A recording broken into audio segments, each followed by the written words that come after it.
Bueno, bueno, lo veo a Salvador, así que lo voy a involucrar en la conversación, ya que hablamos un poquito de todo.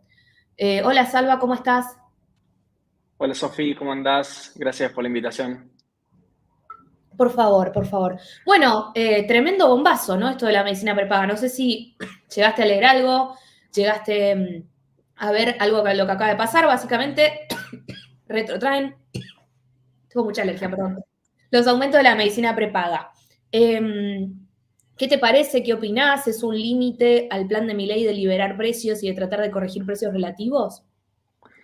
Yo creo que es, llamémosle un baldazo de agua fría un poco a la cuestión de cómo venían hablando en términos de nivelización de precios, ver cómo se ajustaban las distintas variables. Lo cierto es que los aumentos que se fueron dando sucesivamente incluso llegaron a exceder el supuesto atraso que podríamos llegar a haber evidenciado en lo que fue la evolución de precios. Entonces me parece lógico esto que termina siendo en términos de retrotraer estos precios. De todas maneras, es un sector que, bueno, tiene fuertes barreras de entradas, como también barreras de salidas para los que son los clientes y los consumidores. Tengamos en cuenta de que no es tan sencillo cambiarse de prepaga como si fuese de cambiar de auto. Entonces, hay que entender cada mercado, cada sector, antes que bueno, empezar a tomar decisiones, y un poco eso fue lo que está descubriendo el gobierno, de que no necesariamente lo que uno ve en los libros es aplicable en la práctica, o por lo menos no necesariamente va a dar buenos resultados, y esto es un poco lo que se está viendo. Me parece que es, llamémosle ese baldazo de agua fría, pero que también es necesario, porque me parece que lo hace de vuelta poner los pies sobre la tierra, volverse aún más pragmático e intentar, bueno, corregir un poco los desequilibrios que se fueron dando. Totalmente, Salva. Me parece que esto es un mea culpa de quienes nos dedicamos a la economía, ya sea desde el periodismo en mi caso, vos desde el análisis económico, pues sos economista y consultor.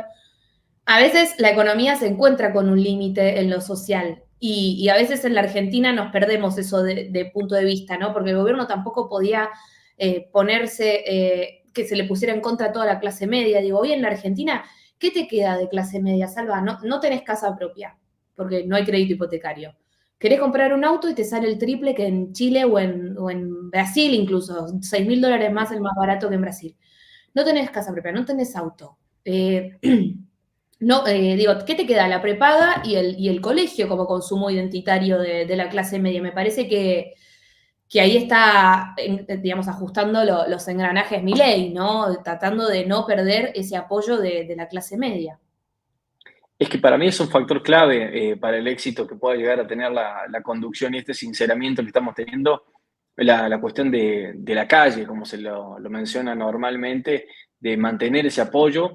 Yo lo venía mencionando hace tiempo, e incluso los números dan de que aún continúa con un muy buen nivel de apoyo, teniendo en cuenta cómo se han desenvuelto las variables, sobre todo poder adquisitivo. Entonces me parece que es un activo que tienen que cuidar, por el hecho de que cualquier medida antipática que pueda resultar, ese activo que tienen se le puede ir diluyendo, con lo cual cada reforma que quieren hacer va a tener menor respaldo. Entonces me parece una cuestión lógica, de vuelta algo bien pragmático, en términos de, bueno, tratar de recuperar un poco esa medida mal tomada, volver hacia atrás y, bueno, también reconocer los errores que se han tomado, lo cual no me parece, si bien el óptimo sería no tomarlos, no me parece mal tampoco reconocer lo que se hace mal e intentar solucionarlo.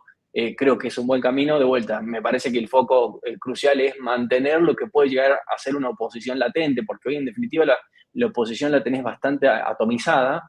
Yo creo que el principal motor de oposición que pueda llegar a tener este gobierno es la calle, y es justamente lo que intentan mantener. Por ahora los números le dan muy bien.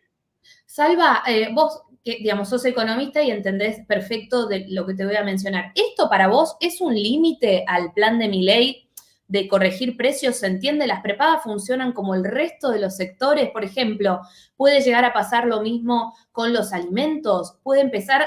¿Esto es como que el liberalismo encontró un techo o no necesariamente va a pasar en los demás mercados o en los demás sectores? ¿Se entiende la pregunta?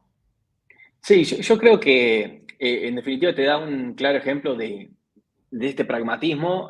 No creo que sea lo suficientemente fuerte como para poner un límite, porque de vuelta, no todos los mercados son iguales. Entonces, si bien alimentos y bebidas subió bastante, ahora tenemos números de alta frecuencia que están cayendo bastante fuerte los niveles de ascenso de precios. Estábamos hablando de niveles muy bajos para abril. Y de vuelta, el mercado, por ejemplo, de alimentos es muy distinto. Si bien hay en ciertos productos que la demanda es inelástica, en otros, bueno, tiende a volcarse a segundas marcas y así. En cambio, en lo que es prepagas, es mucho más rígido el sistema de proveedor y usuario, de consumidor y de cliente, etcétera. Es más rígido, entonces la flexibilidad que puedas tener ahí no es tan fácil de tener, entonces lleva a que los consumidores convaliden forzosamente aumentos abusivos, lo cual no es tan trasladable al resto de sectores, o por lo menos no de manera sincrónica. Vamos a tener ahora los aumentos de tarifas y demás, que eso va también a poner en jaque esto que te comentaba del apoyo de la sociedad. Pero que me parece que a Javier Milei lo respalda dos cuestiones. Primero, de que era un outsider, ahora ya no lo es parte de la política, pero era un outsider. Y segundo, que llega bajo el lema, bueno, te voy a ajustar. Entonces, yo creo que eso le genera cierto respaldo que hoy estemos viendo a abril con la caída del poder adquisitivo, niveles de estos apoyos, la verdad que es llamativo e inédito para la historia económica social argentina.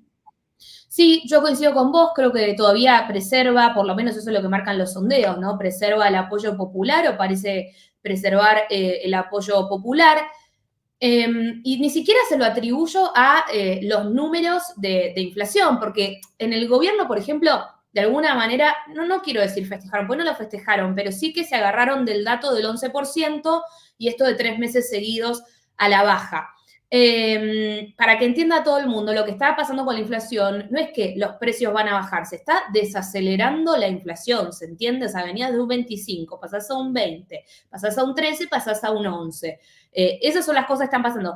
Me parece que ahora tal vez, quiero saber tu opinión, el tema de la suba de tarifas que va a ser, yo lo voy a poner así, muy violento en invierno, sobre todo con el tema gas. Ayer estuve, les cuento todo para que sepan, ayer estuve hablando del tema gas como 4 horas y la verdad que se viene muy, muy, muy bravo porque aumenta el valor del gas durante el invierno, o sea, no solamente aumenta tu consumo de gas, aumenta el valor del gas durante el invierno.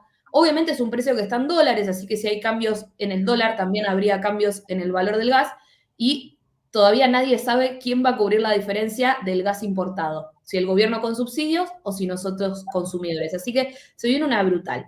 Perdón, Salva, me extendí mucho. Básicamente la pregunta tiene que ver con si esta suba de tarifas puede llegar a complicar el plan de Milei de ir mostrando que la inflación se va desacelerando mes a mes. Sin duda es que te agrega ciertos factores de ponderación en lo que es el nivel de precios. Yo de todas maneras insisto de que por cada punto extra que quieras bajar es cada vez más difícil. No es lo mismo pasar de un 25,5 a un 20, de un 20 a un 13 y ahora, bueno, del 13 pasamos al 11. Ahora nos va a empezar a pegar tarifas, entonces ya el nivel de desaceleración de precios, porque siempre tenemos que hablar, como bien decías, de desaceleración, no de que están bajando los precios, sino que están subiendo de manera más lenta. Esto va a ser cada vez más costoso y también tenemos que pensar en que tenemos niveles de inflación de 11, estamos estimando para abril en torno al 9, 9,2, pero también con un dólar oficial que es prácticamente el precio o uno de los precios más importantes de la economía yendo al 2%. Entonces, Salva, hay que... no, perdón, dale, terminé que ahora te pregunto. Bueno, y eso me parece que te pone cierto piso de inflación donde cada puntito va a ser más difícil. Eso que bien comentás es también crucial a la hora de analizar el sendero hacia adelante. Nosotros lo vemos con sendero de baja de inflación, pero ya no tan abrupto como en los meses previos. Ya vemos algo más pausado, algo más ralentizado y también el gobierno espera un recupero en términos reales del poder adquisitivo. Y justo con eso también van pateando la cuestión de tarifas. Recordemos de que tarifas ya veníamos hablando de febrero, que iban a empezar a ajustar, la pasaron para abril y después comenzaron a postergar. ¿Por qué? Esperando ese recupero del poder adquisitivo que si uno mira los números, bueno, hemos llegado a valores casi de salida de convertibilidad. Salva, mencionabas recién el tema del dólar al 2%. como que se disiparon un poco por ahora las expectativas devaluatorias. Todavía tenés algunas voces que te dicen, no, van a tener que devaluar tarde o temprano, pero bueno, vos tenés algún escenario en el que el dólar empieza, no pensemos pensemos en devaluación como término amplio, ¿no? Como puede ser un salto discreto, que se acelere la tasa a la que se devalúa la moneda. ¿Qué escenario ves del dólar de aquí en adelante? Yo creo que es uno de los principales factores de credibilidad de esta gestión, la cuestión del dólar oficial al 2%. Yo creo que van a intentar mantener todo lo que sea posible. Ahora, si eso es en términos macro saludable, bueno, yo esperaría de que lo intenten aumentar levemente como para ir empezando a perder menos competitividad, que se aprecie menos la moneda también. Pensemos que ahora el contexto externo se puso menos benévolo. Mm. Antes no lo era tanto, ahora menos. Tenemos al real depreciándose, entonces eso nos agrega presión cambiaria. Entonces, me parece que hay que tener en cuenta todo el factor externo como para empezar a ver el tipo de cambio. Yo te diría, mira, podrías aumentarlo un poco, el crawling, no sería malo. Ahora también eso te pone de techo la tasa de interés. Recordemos Mm. de que vos, en definitiva, haber puesto la tasa por encima del crawling era para incentivar las liquidaciones. Ahora, si vos me comenzás a poner el crawling por encima, lo que vas a tener es se retraen las liquidaciones porque te comenzás a financiar en pesos y devengás tasa con los dólares. Eso tiene cierto techo y además tenemos perspectivas de que vaya a bajar aún más la tasa de referencia. Entonces, en cierta manera, el crawling quizá debería aumentar un poco para evitar perder competitividad y al mismo tiempo me estás diciendo que el techo lo vas a querer bajar. Entonces, si uno piensa en qué sería más saludable, bueno, ir hacia un ritmo un poco más elevado. Ahora, si es lo que creo que va a hacer esta gestión, no, la verdad que yo pienso de que lo van a intentar mantener al 2% hasta que piensen que están dadas las condiciones como para salir. El tema es que en el interín, esa apreciación, esa mayor apreciación que tuviste, quizá te tenga que llevar a una necesidad de mayor salto y ahí, consecuentemente, con alguna inflación extra, que bueno, habrá que ver cómo está los poderes adquisitivos de la sociedad dispuesta a soportar eso o no. Salva, ¿lo de Brasil te preocupa? Viste que a veces estamos micromundo Twitter y estaban todos con lo de Brasil esta semana. ¿Te preocupa? Por ahora no, pero sin duda es que no hay que pasarlo por alto. Es decir, en la cuenta externa no nos beneficia en absoluto. O sea, la pregunta es, ¿nos beneficia? No. Ahora, ¿qué tanto nos perjudica? Bueno, hay que tener en cuenta de que hoy tenés las expectativas muy alineadas en el que van a llevarlo al 2%. Entonces, ¿vas a perder competitividad? Sí, pero en la medida que vos tengas las expectativas clavadas en que vas a ir al 2%, las liquidaciones las vas a tener. Porque en definitiva va a ser preferible, por ejemplo, liquidar y hacer tasas, llamémosle, o ir a otro instrumento, antes que quedarse con dólares oficiales, en el caso de que quienes liquidan. Pero yo creo que es un factor a tener en cuenta sí o sí, porque te va a derivar en mayor apreciación, porque perdés competitividad contra otro país muy fuerte en términos comerciales, sobre todo un gran socio comercial de Argentina como lo es Brasil. Te sumo comentarios, Salva. Shevchenko dice, dependemos de que Israel no arme más quilombo. Bueno, de que no voy a decir de Israel arme más quilombo, porque me parece que es un quilombo de otra manera, pero ponele que en Medio Oriente no escale la tensión, el desequilibrio macroeconómico no nos favorece, dice. Sí, sí, va en línea con esto de que, en definitiva, mientras el sector externo no termine empiojándose aún más como está pasando, sería mejor.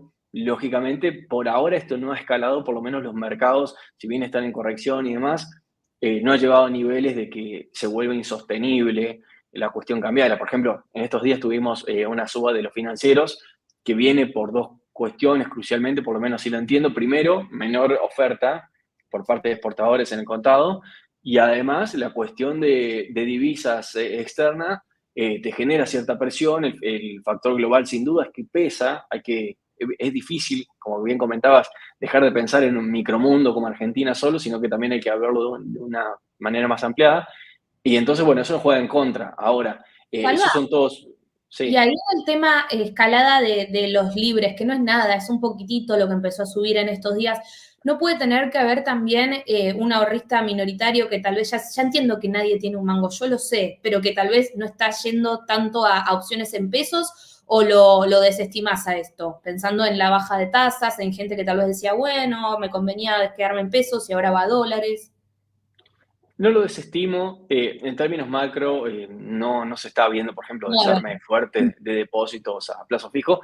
Sin duda, vas a tener en estos tiempos desarmes de carry, porque en definitiva ya fue bastante la ganancia en términos de tasa. Yo lo calculaba el otro día, se llegaron a ganar incluso hasta 50% en 3 meses en dólares con el carry. Entonces, se está viendo alguna que otra posición que se cierra, pero que de todas maneras tenés un cepo bastante fuerte. Entonces, supongamos que quieren cerrar carry, para el contado tenés 200 millones de pesos diarios, que si bien uno con los valores de salarios actuales parece muchísimo, en términos de comercio exterior, 200 millones de pesos diarios son 200.000 dólares. Claro. Pensemos de que el volumen de contado normal del MAE opera el día de ayer, por ejemplo, 305 millones. Entonces, hay que tener en cuenta el cepo también en ese conjunto de factores. Ujú. Lucre dice, estamos haciendo un esfuerzo enorme porque queremos y necesitamos un cambio y lo bancamos, pero tienen que ser cuidadosos con temas serios. Supongo que se refiere, por ejemplo, al tema prepagas. Es verdad, el apoyo a un gobierno tiene sus límites y acá, Salva, lo conecto con una pregunta que te quería hacer, que es no sé si decirle desconexión, pero la dificultad que siempre hay en la Argentina para conectar o para calibrar macro con micro. Vos en la macro podés ir muy bien o arreglando cosas o yendo de manera positiva en la macro, pero en la micro, en el bolsillo de la gente, en el consumo familiar, ir flojo. Y me parece que este es el escenario que se está configurando, ¿no? Hoy leía un tuit de Buteler, de Cristian Buteler, que es otro analista económico, que mencionaba que sin consumo no puede existir una recuperación económica. ¿Qué opinas, Salva? ¿Es así? ¿El consumo sí o sí lo necesitas para recuperarte económicamente? Y bueno, históricamente Argentina, gran parte de su producto, en torno al 60-65%, se lo debe al consumo.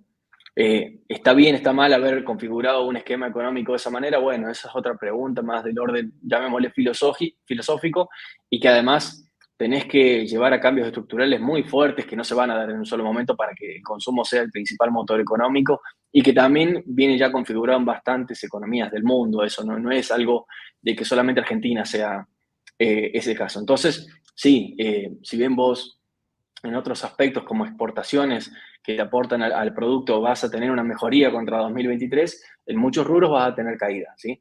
Entonces, en el caso de Cristian, entiendo y por ahí entiendo compartir lo que comenta, de bueno, que hay que de cierta manera cuidar el consumo, pero entendemos también de que el gobierno lo que está mirando hoy en día es la macro.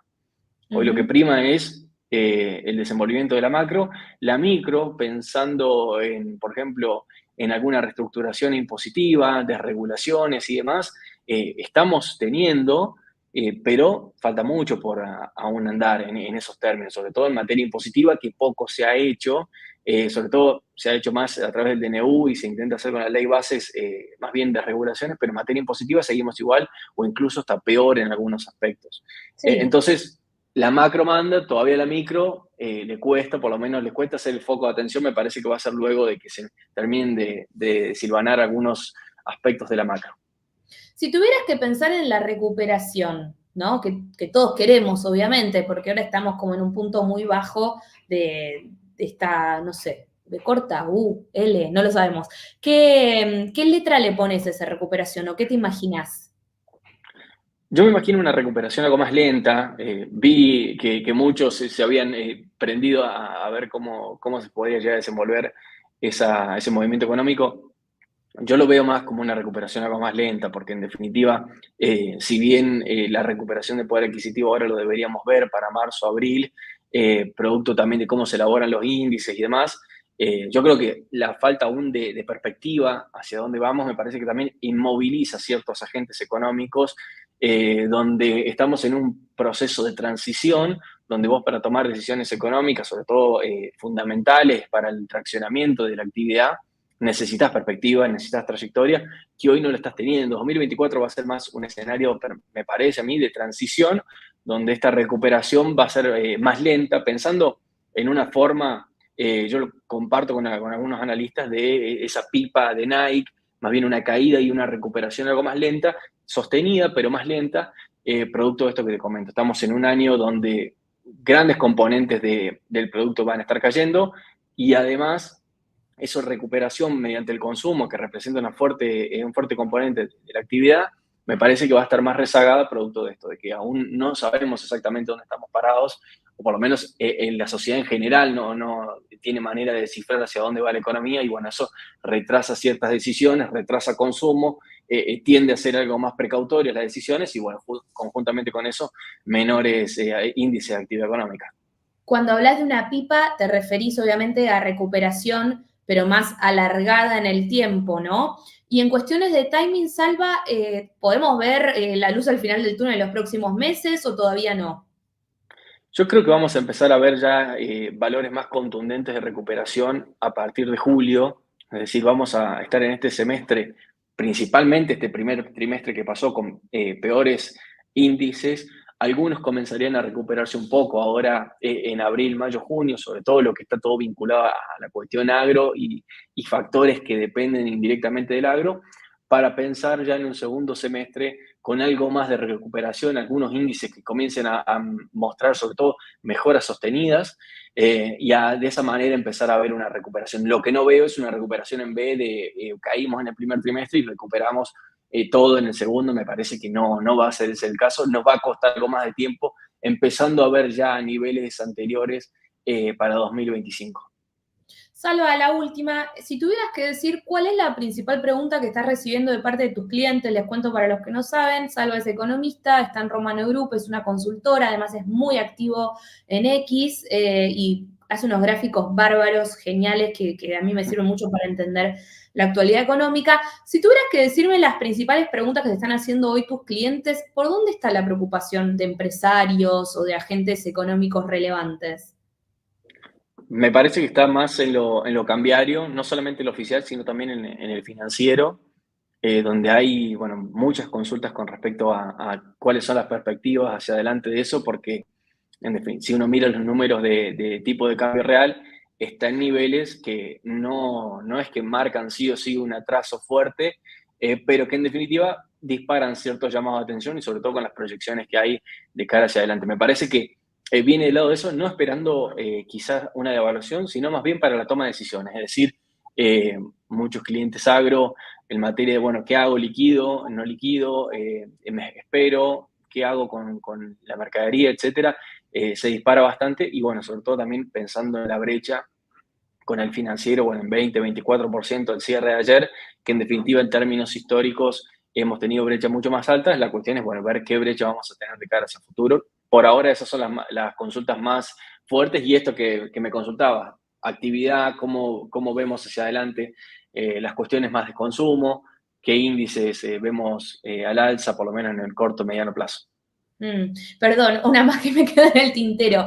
Están, digamos, las empresas, no sé si qué tipo de empresas tenés, no hace falta que me digas mucho, porque yo sé que obviamente hay cuestiones de secreto profesional que ustedes manejan, pero los que son más productivos, que se dedican más a los bienes, a vender, a comerciar, a fabricar bienes, ¿están preocupados por posibles quiebras, despidos, concursos? O sea, ¿estamos en ese punto o todavía pueden aguantar con lo que tienen?